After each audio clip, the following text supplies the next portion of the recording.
Hawaii's Kilauea volcano did something that I as a volcanologist could only describe as absolutely spectacular.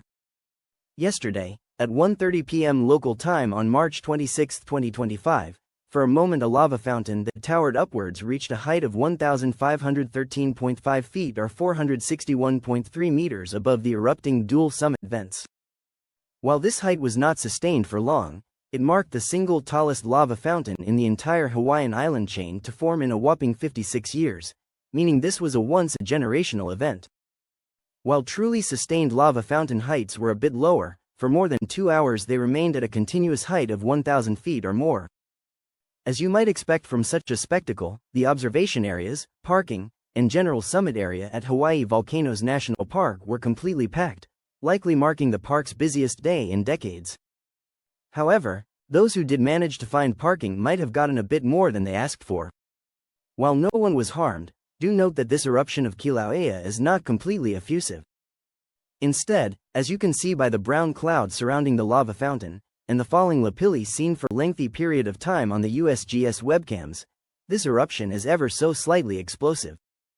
This tephra, Pele's hair, lapilli has caused large volumes of both Pele's hair to fall and form a dusting in some areas which is quite sharp by the way, so don't touch it. However, lapilli especially during yesterday's activity, but also including all of the eruptive activity at Kilauea's summit since December 23 of 2024 has piled up to fairly thick levels, as you can see in these photographs.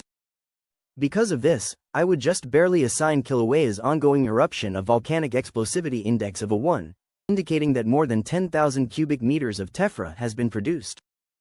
While the relevant falling lapilli are mostly small fragments, the finer-grained minor ash particles, and wind-blown Pele's hair are a good enough reason to wear a mask to prevent these particulates from getting into your lungs when viewing a similarly behaving Kilauea eruption.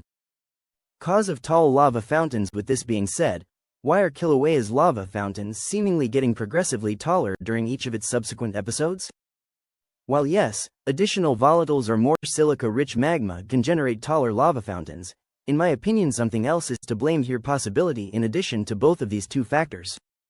Specifically, that it appears that Kilauea's magma conduits that lead to its two summit vents have seemingly been getting progressively thinner and thinner over time. As a result, magma propelled upwards by the rapid expansion of gas as it rises to the surface propels a smaller amount of magma to a greater height than it would have if a wider magma conduit existed. Such a hypothesis would also explain why eruptive episodes associated with the tallest lava fountains have for the most part been notably longer than their counterparts. As with a few exceptions, each episode is generally erupting about the same volume of basaltic lava. Speaking of eruptive episodes, while Kilauea is still technically undergoing an eruption right now, its current activity doesn't involve continuously tall lava fountains. Instead, eruptive episodes, it is undergoing predictable cycles which are as follows.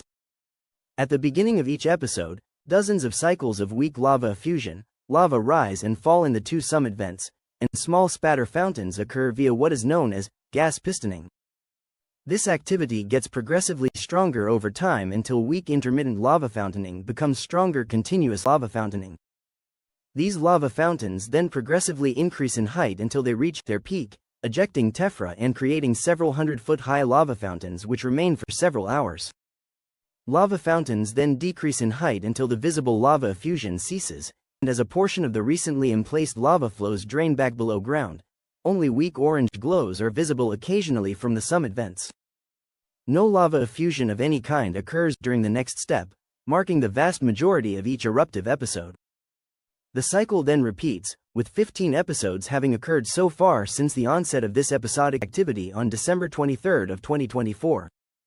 It is a special time in Hawaii, and I wish everyone luck in hopes of safely viewing a similarly impressive additional lava fountaining episode which have mostly occurred between 5 and 8 days after the prior one ended.